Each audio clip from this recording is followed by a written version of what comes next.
হারমোনিয়ামের টোনটা তো বাড়ি দাও।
তার ছায়া নাই, এই মদিনায় রাসূল নামে কে এলো রে ভাই?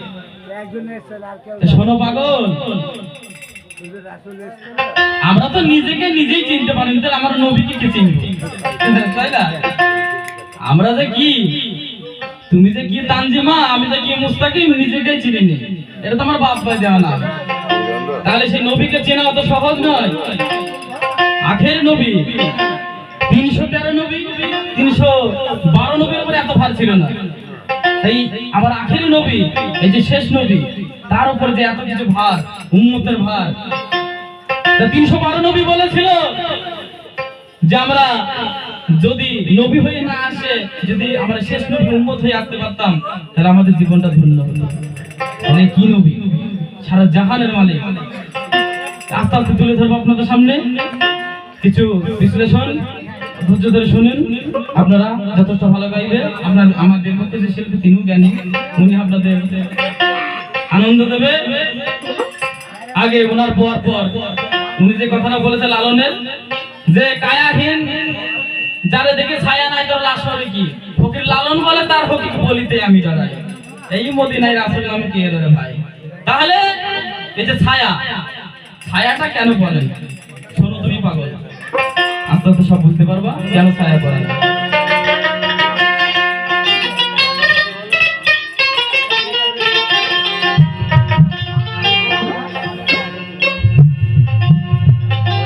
ওরে রূপ হারায়ে দেশ বেড়ায়ে,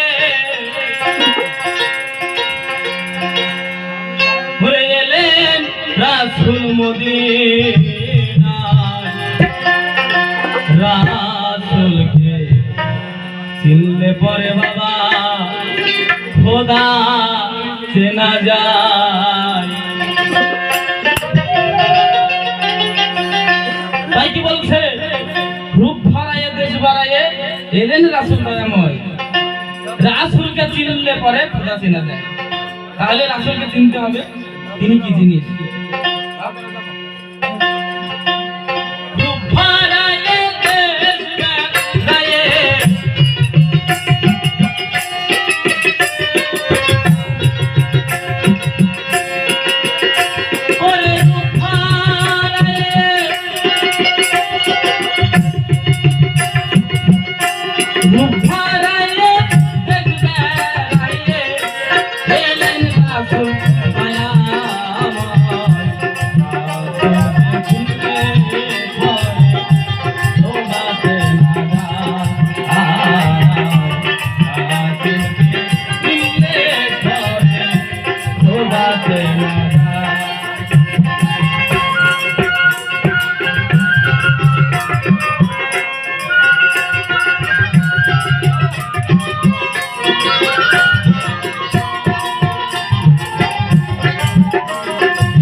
পথে ঘাটে রাসূলের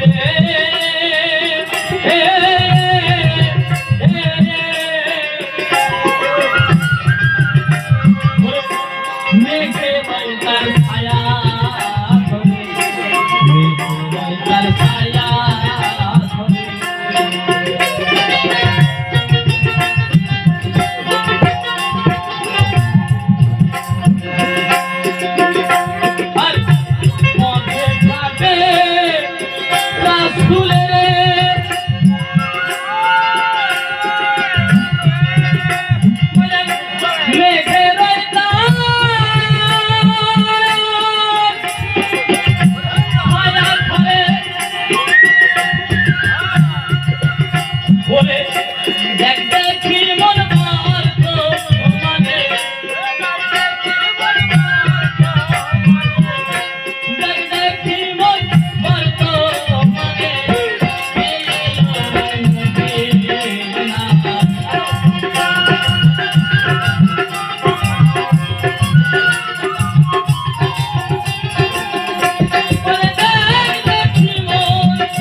রাসূলকে চিনলে পরে জিনিস আজকে বুঝবা খোদা চেনে চুপ করে দেওয়া এলেন রাসূল। তাহলে আমরা তিনার জীবনে শুনতে মানে দেখতে গেলে পাই আবার নবী যখন প্রক্রিয়া চালাতেন তাই না? আমার নবী যখন প্রক্রিয়া চালাতো তখন একটু মেয়ে নবী শুধু আমার নবীকে ছায়া দিত। তাহলে এই মেঘটা কি? মেঘটা ছিল একটা নূরের চাদর। এই মেঘটা ছিল কি নূরের চাদর। আর সর্বে ফানা ধরে থাকতো, পাখিরা বাতাস করতো। আচ্ছা বাবা, ওই আমরা সাধারণ মানুষ, ওই আমরা এই নবীর মতো যদি প্রক্রিয়া চালাতে যাই আমাদের কিছু হবে? আর সে তো সারা বিশ্বের জাহানের ছায়া, তারা আবার কিসের ছায়া করবে? তার সঙ্গে তুলনা করো। আমরা তো পাপী, আমরা কি করতে গেছি কি করে দেখতে ঠিক না। শয়তান সৃষ্টির বলে সৃষ্টির বলে আল্লাহ বলল যে তোমরা সবাই আদমকে চিন্তা করো। কে করো নি গো? শয়তান আদাদিল। তা আদাদিল শয়তান হওয়ার আগে সে কি ছিল? ভালো মানুষ ছিল না খারাপ মানুষ ছিল? হ্যাঁ, তাহলে সে ছিল ফেরেশতাদের সন্তান। তা সে 9 লক্ষ বছর ইবাদত করো। আল্লাহ যখন আদম বানাইবে এবং আল্লাহকে বলে আল্লাহ আমি আরো 9 লক্ষ বছর ইবাদত করব, তুমি আদম বানাইও। তখন আল্লাহ বলল আমি তা জানি তোমরা তা জানো না। আমরা তা বুঝি, আমি তা বুঝি তোমরা তা বুঝো না। তা তখন কি করলো? এই আদমকে সিজদা করেন, তাই সে শয়তান হলো। এত কিছু এবাদত, আমার মূল বিষয় বলার একটাই কারণ, এত কিছু ইবাদত করার পরেও সে যদি শয়তান হয় আমরা কতটুকু মানি? হ্যাঁ, আমরা গুরুকে কতটুকু মানি? গুরু বাড়ি যাই পার্টিকুলার কর্ম করতে হয়, আমরা সেটাও করতে পারি না, পারে সেটা করি না। বাবা তাহলে আমরা সেই নবীকে চিনবো, তার সঙ্গে তুলনা করতে গেলে হবে? আমরা যতই মানব রূপে আসুন, মা আমেনা আব্দুল্লাহর ঘরে সে জন্মগ্রহণ করেছে, এইটা তার প্রেমে। আচ্ছা আমাদের জন্মটা কি বাবা? আমাদের একটা জন্মটা হচ্ছে জনি বিভাগে যোগ। আমার আসল এরকম ভাবে জন্মগ্রহণ করেছিল? করেনি। তার জন্মটা ছিল প্রেমে, তার জন্মটা ছিল প্রেমে। আমাদের মতো এইসব যৌনকে এইসব দিতে তিনি জন্মগ্রহণ করেনি। তার সঙ্গে তুলনা করতে গেলে হবে? কিন্তু সারা বিশ্বের ছায়া, তারা বাড়িতে ছায়া বলবে। চেনো, আস্তে আস্তে সব চেনো। আমার বেলায় তো থেকে আমি যাত্রীদের বাড়ি বলবো।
খুব সুন্দর বলেছেন দয়ারাম। যেমন করে বুঝিয়েছেন তো বুঝার মতো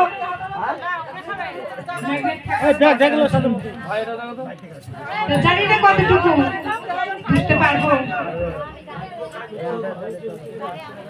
খুব সুন্দর বলেছেন যে রূপ বাড়ায় দেশ বাড়ায় আবার এনেন দয়াময় রাসূলকে চিনতে পারে খোদা চেনা যায়। বাহ, খুব সুন্দর কথা। আহাদে আহমদে সে নবী নামটি জানাইলে আমাকে তনে করিল সৃষ্টি, চেতনে করিল সৃষ্টি, সেই তার কোথায় রাখিলে আহাদে আহমদে সে নবী নামটি জানাইলে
এখন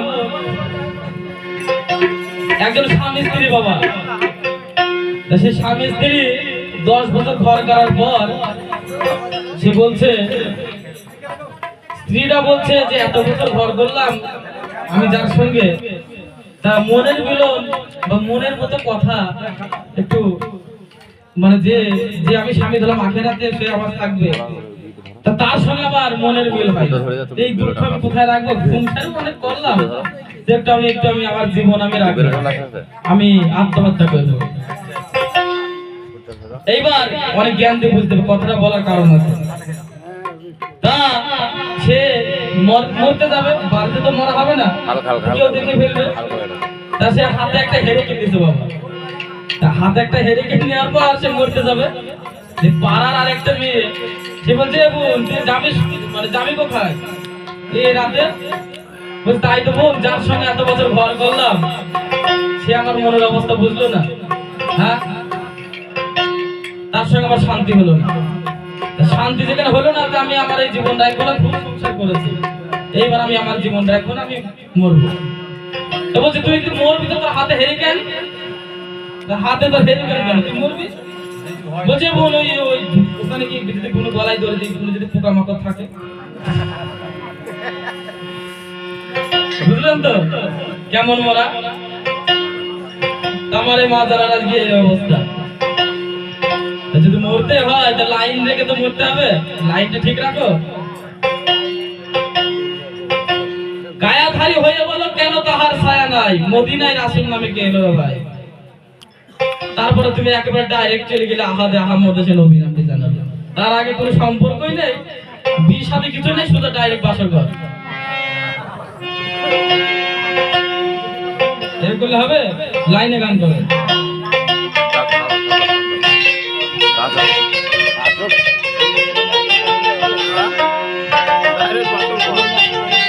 তুমি শোনো, তুমি বলছো নবী পুরুষ না প্রকৃতি? প্রকৃতি মানে এই যে আমরা দিনের সমাজে যে প্রকৃতি, আর না পুরুষ? নিশ্চয়ই তোমাকে বলবো, একটা খাতা কলমে তোমাকে দেখিয়ে দেবো, সেই রকম বেলের মাস্টার আমি নয়। শোনো, তুমি যেরকম চাইছো প্লেয়ার দিতে ভালো না থেকে যাবো, তো যাই হোক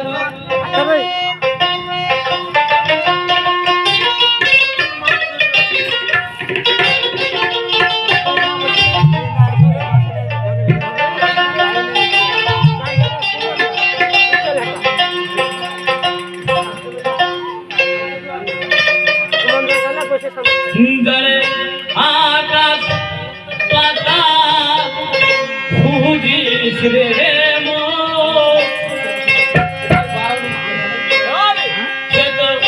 এই দেহে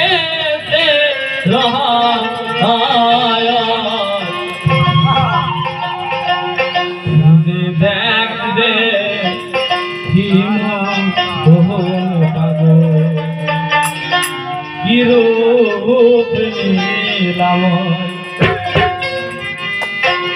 যারা আকাশ পাতালে খোঁজিস রে মন, সে তোর এই দেখেতে রয়, খুঁজে দেখ দেখি মন কি রূপ নিলাম, খুঁজে দেখ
নবী নাম কি জানেন? যেতনে করি চেতন কোথায় রাখিলে, যেতনে সৃষ্টি করেছিলে চেতন কোথায় রাখিলে?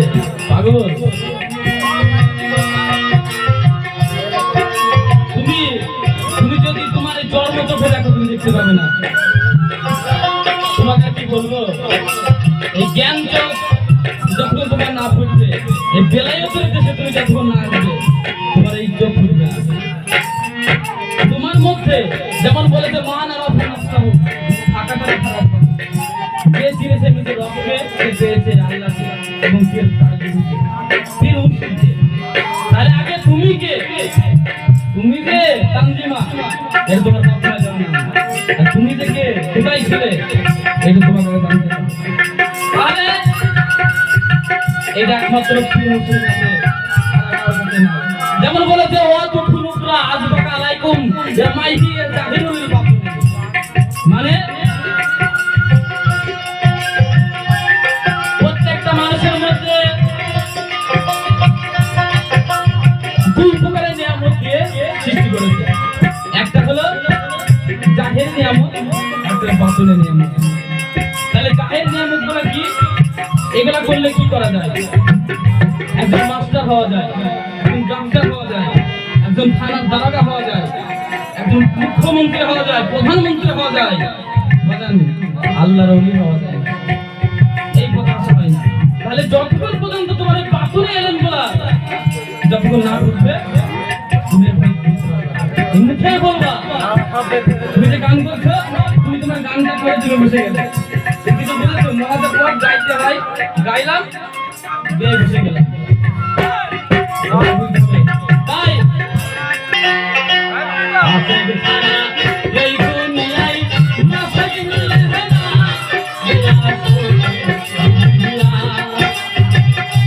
আছে খায় এই দুনিয়ায় আছে খায় এই দুনিয়ায় মাসাকি মিলে না, রে আছে দুনিয়া আছে খায় এই দুনিয়ায় মাসাকি মিলে না।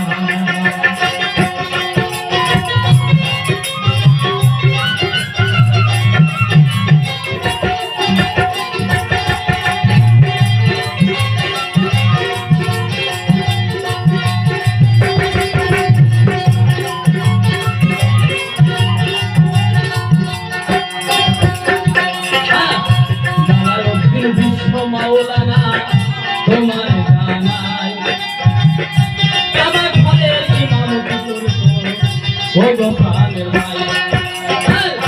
প্রত্যেক দিনের মতো জালালুদ্দিন কাবা ঘরে যায়, একদিন এলে পাগল বেটা রাস্তায় বসে রয়, রাস্তায় বসে পাগল বেটা পা দিয়া রয়, কাবা ঘরের দিকে পা দিয়ে বসে রয়। তাহলে এই বিশ্ব বিখ্যাত একটা মৌলানা, যা শরীয়তের মৌলানা ছিল, জালালউদ্দিন রুমি তার নাম। জালালউদ্দিন রুমি কাবা ঘরের ইমামতি করত। ইমামতি করতে করতে প্রত্যেক দিন সে রাস্তা দিয়ে যায় কাবা ঘরের দিকে। একদিন যেতে যেতে একটা পাগল সে কাবা ঘরের দিকে পা দিয়ে বসে আছে। অন্যায় কাবা ঘরের দিকে পা দেয়, অন্যায়। জালালউদ্দিন রুমি সে সবাইকে জ্ঞান দেয়, শরীয়তের বিখ্যাত একটা আলেম। যখন বলে এই কেউ সাহস পায় না কাবা ঘরের দিকে পা দিতে, আর তুই কাবার দিকে পা দিয়ে আছিস, সাহস কত বেশি দিকে রে?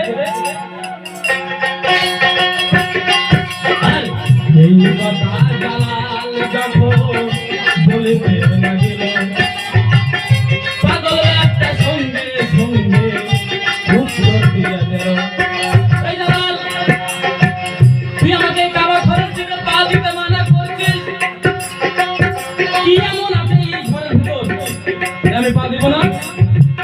বুঝাই ওইটা তো আল্লাহর ঘর জানিস না? সবাই মানে ওদিকে আমরা নামাজ পড়ি, কাবা ঘরের দিকে সবাই আমরা মানি, আর তুই কে মানিস না? আচ্ছা জালাল, যদি ওইটা যেটা আল্লাহর ঘর হয় তাহলে আল্লাহ, আমি জানি আল্লাহ সর্বদেব, মানে সর্ব জায়গায় বিরাজ করে। তাহলে আল্লাহ যেদিকে নাই আমার পাটা সেদিকে দিক করে দেওয়া যাবে। এই কথা শুনিয়া মাথা খুলে যায়, পাগল ব্যাটা কি বলে বুঝতে পারলাম না। সঙ্গে সঙ্গে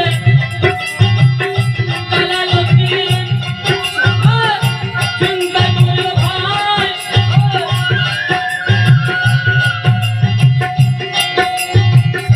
কি করবে বুঝতে নাহি পাই। ভাই পাগল বেটাকে কি করবে দালাল বুঝতে নাহি পাই। তাহলে পাগল যে প্রশ্ন করেছে সে তো রাস্তা দিয়ে পালিয়ে আসে, তাহলে তাকে একটা ব্যবস্থা করে দিতে হবে। এখন বলে আল্লাহ তো সব বিরাজমান, আমি তো সব কিতাব পড়েছি, তাহলে আল্লাহ তো এমন কোনো জায়গা নেই যে আল্লাহ নাই, তাহলে আমি পাগলের পাটা রাখবো কোথায়? তখন বলে পাগল বলে জালাল করে বগলে কি রে? এই বাবা আসতে বলে বগলে কি? বলে এটা কিতাব। কিসের কিতাব? বলে আমি সারা জীবনের যে ভালো সাধনা করেছি, আমার এই কিতাব এর মধ্যে সবাই আমি পড়াশোনা করি। তা তুই কিতাবের মর্ম কি বুঝবি? হ্যাঁ, এই কিতাবের মর্ম তুই কি বুঝবি? তুই তো পাগল। তখন বলে আচ্ছা কিতাবের মর্ম যদি আমি না বুঝি তোর কিতাবটা একটু আমাকে দিবি, আমাকে হাতে নিয়ে দেখবো। বলে পাগল মানুষ তো, এটা হাতে দিই। তখন কিতাবটা যখন হাতে দেয় পাগলে, কিতাবটা নিয়ে কি করে, এটা পাশে একটা কুট ছিল বাবা, সেই কুটে টান মেরে ফেলে যায়। পাগল ব্যক্তা কিতাব যখন ফেলে দিল ভাই, জালালো দিল রেগে বলে ভাই পাগল তুই আমার সারা জীবনের সাধনার ধন, ওই কিতাব আমার কাছে অমূল্য রতন, তুই কেন ফেললি এই কুটে? জালাল আমি তো জানি যাওয়ার সময় খালি হাতে এসে আবার খালি হাতে যাবো, তাহলে তুই যে বলছিস আমার কিতাব আমার কিতাব, তাই তোর কিতাব দিতে হয় না, তুই কাটবে ওই কিতাব দিতে হয়, তুই কাটবে। ঠিক চলেছিল।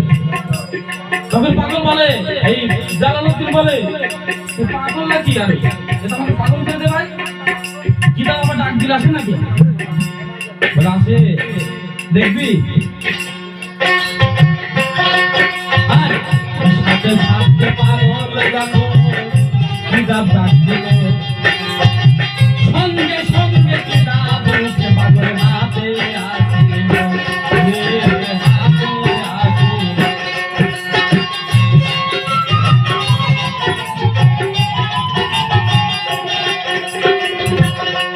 তখন পাগলের হাতে যখন কিতাব চলে আসে, কিতাবটা যখন জালালউদ্দিনকে দেয়, এই কিতাবের মধ্যে যত কালাম ছিল বাবা, কালাম নেই, সাদা পেজ। তখন বলছি এটা সাধারণ মানুষ নয়, হ্যাঁ ও কিতাব পানিতে ফেলে দিল, এটা খুঁজে খুলে একদম ফিরে যাবে। কালাম গুলা গেছে কোথায়? এর মধ্যে একটা লেখাও নাই। এ তো কি পাগল, আমার তো বিরাট একটা ব্যাপার। তখন সে ফকিরকে বলে যে বাবা আমি তোমার কাছে মুরিদ হতে চাই, আমি তোমার কাছে মুরিদ হতে চাই। তখন সে পাগল বলে অত সহজে মুরিদ হওয়া তো মুখের কথা নয়, তুই সারা জীবন যত তুই ওয়াজ করেছিস যে নারীদের পর্দার মধ্যে থাকতে হবে, সুদ খাওয়া হারাম, মদ খাওয়া হারাম, তা তোকে তোর মেয়ে ঘরে মেয়ে আছে না? তখন বলছে জানলো কি করে আমার ঘরে যুবতী মেয়ে আছে? তখন হ্যাঁ বাবা আছে তো। তা তুই জব দিয়ে তুই সবাইকে মানা করেছিস, তা তুই মদের দোকান থেকে তোকে আমাকে মদ এনে দিতে হবে। ওই যুবতী মেয়ে তোর যে মেয়ে আছে তার হাত দিয়ে আমি মদ পান করবো, যদি পারিস তো দেখ দেখ। কত বড় পরীক্ষা দেখো আজ ঘটনা, জালালউদ্দিন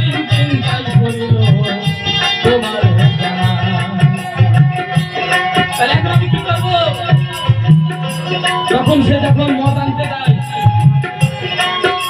মদ আনতে গিয়ে এবার সবাই তখন পালিয়ে যাচ্ছে, আর মৌলানা এসে মদ আনতে, এই যে আশ্চর্য ব্যাপার, নিশ্চয়ই কিছু হবে। বলছে না, তোমরা পালাইও না, তোমরা পালাইও না, তোমরা আমাকে একটু মদ দাও, আমার দরকার আছে। সে মদ নিয়ে যখন চলে আসলো ঘরে, তাকে বললে এই জালালউদ্দিন, তোর হাতে আমি পান করবো না, তোর মেয়ে যুবতী মেয়ে আর আমি ঘরে ঢুকবো, আমার যতক্ষণ এই যতক্ষণ আমার খাওয়া না হবে ততক্ষণ তুই বাইরে গেটে তালা মেরে, মানে দরজা রেখে তুই বাইরে আমাদের তালা দেবে। কতখানি পরীক্ষা। তখন কিছুক্ষণ হওয়ার পর দরজা যখন মেরে দেয়, বাইরে যখন দাঁড়িয়ে থাকে, অনেক কিছু হওয়ার পর, অনেক টাইম যাওয়ার পর তখন সে কাঁদতে লাগে।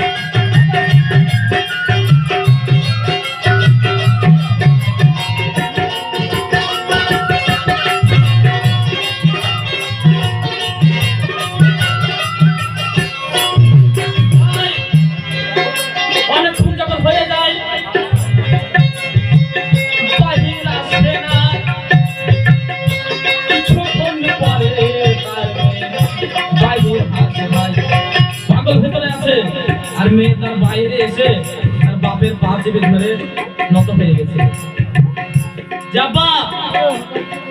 আমি তোমার ঘরে জন্ম নিয়েছিলাম বলেই আজ আমি এমন একটা মানুষের সাথে সাক্ষাৎ হয়েছি, আমার জীবনটা ধন্য হয়ে গেছে।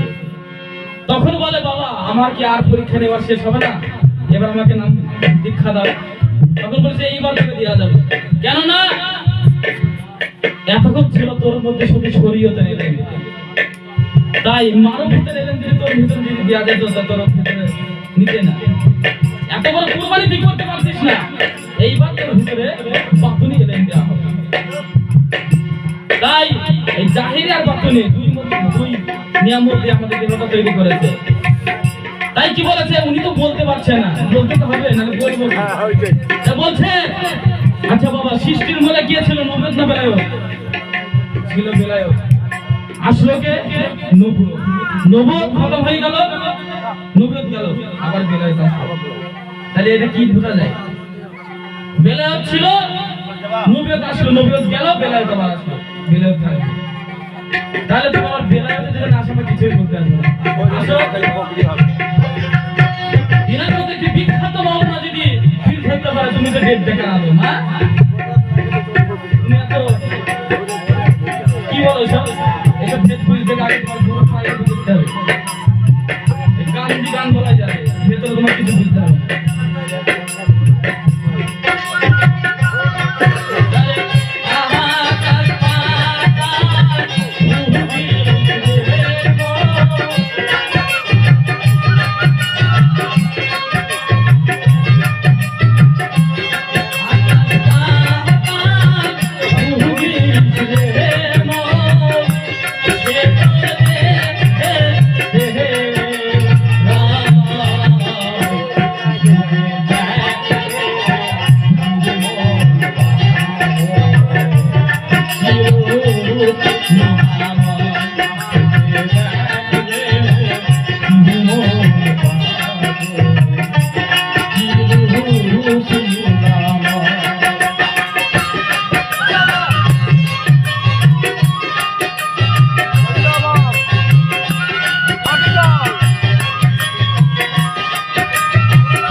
আমার হৃদয়ে আছে গানো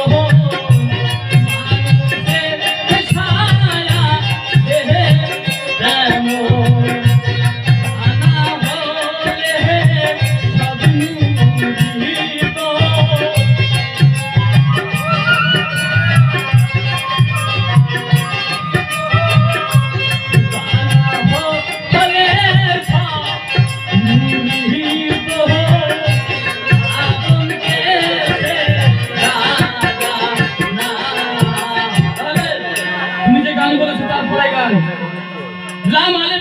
আছে যেমন মানুষের ছাই আছে তেমন তা না হইলে স্বপ্ন হতো না আদমকে সেজদা নাই হ্যাঁ সৃষ্টির মূলে সমস্ত আদম সেজদা করে শয়তান সেজদা করে নি হ্যাঁ সেজদা করা মানে কি সেজদা কাকে করে হ্যাঁ আল্লাহকে যার যার পীর মুর্শিদকে হ্যাঁ তাই এই তো তোমার নবুয়ত খতম নবুয়তের খতম এখন তোমার বেলায়েতে মাওলা আলী তা বলেছে মান কুনতু মাওলা ফাজু আলিউল মাওলা আমি তার মাওলা আলী তার মাওলা আমি যদি ইলমের শহর হই আলী হইছে তার প্রথম দরজা তিনি পর্দা নেওয়ার আগে বলেছে এই কথা 6 লক্ষ সাহাবীর সামনে বলেছে যে তোমরা যদি আলীর হাতে বায়াত গ্রহণ করো তাহলে তোমরা জানো যে তোমার রাসূলের হাতে এবং তোমার নবীর হাতে এবং আল্লাহর হাতে তোমরা এক হয়ে গেলে তাহলে আরো বলেছে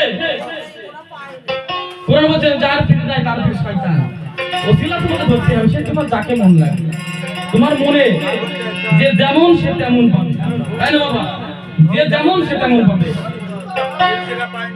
তাই এদিক ওদিক না গিয়ে তুমি বেলায়েতে আসো আমার পীর মুর্শিদের দেশে আসো আমার এসে দেখো না এখানে কোনো বাবা ধার চলে না এখানে নগদ ছাড়া কিছুই না নগদ বেলায় হচ্ছে নগদ এখানে কোনো ধার বাকি চলে না বুঝেছো নগদ নিয়ে বসে থাকলে হবে না বেলায়েতে আসো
দেখে